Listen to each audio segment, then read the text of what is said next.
quartier Sainte-Madeleine à Strasbourg. Depuis quelques mois, Nephthys a pignon sur rue. Nephthys, la déesse égyptienne gardienne des tombeaux. Ici on affiche la couleur, noir. Le maître des lieux, Frédéric, est né fin des années 70 en même temps que le mouvement goth. Son code vestimentaire, il en a fait sa spécialité. Alors il y a les grands classiques et puis les petites nouveautés. Donc voilà une robe pour gothique romantique.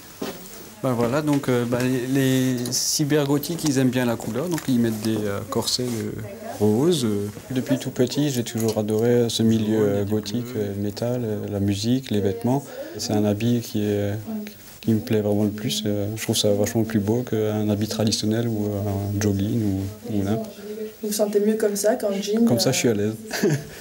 Gothique dans l'attitude, gothique dans la tête. Principaux centres d'intérêt, musique, littérature, goût du romantisme, tendance à souligner le côté obscur de la vie. Et pour le vérifier, nous sommes allés au rendez-vous des Goths. Comme tous les dimanches soirs, DJ Eurydice reçoit.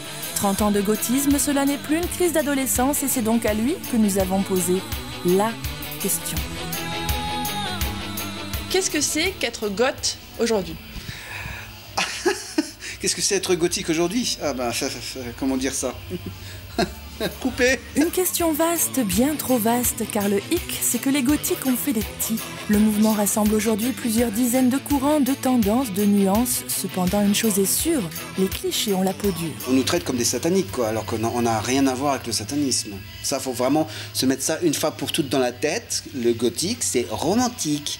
Malgré que notre musique, elle soit sombre, lugubre et qui fait peut-être peur, on est très joyeux.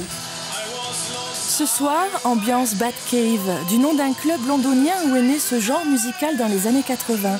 Pas franchement sombre, juste mélancolique, et c'est toujours le même thème qui revient. Ça parle de la nature, ça parle des forêts, c'est un univers, c'est de l'aventure. Pour moi, la musique gothique, c'est... Je me vois plonger dans une ruine de château. Certains ont déjà enterré le mouvement goth, un courant sur le déclin, dit-on. Pourtant, des jeunes semblent assurer la relève. Ambrosia, par exemple, une lycéenne. La jeune fille passe un bac littéraire, son allure reflète aussi sa philosophie. Certaines personnes vont dire « Ah, mais c'est Halloween, là, ou quoi tu sors d'un cimetière, c'est la mort, c'est tout de suite le sujet pessimiste, il ne faut pas en parler. » Bah non, pourquoi est-ce qu'il ne faudrait pas en parler? Pourquoi est-ce qu'il ne faudrait pas l'arborer? On ne peut pas distinguer la vie de la mort, on ne peut pas enlever tout ce qui est morbide, tout ce qui est glauque. Au contraire, ça fait partie de la vie et il faut l'accepter avec, c'est pour ça que la vie est belle.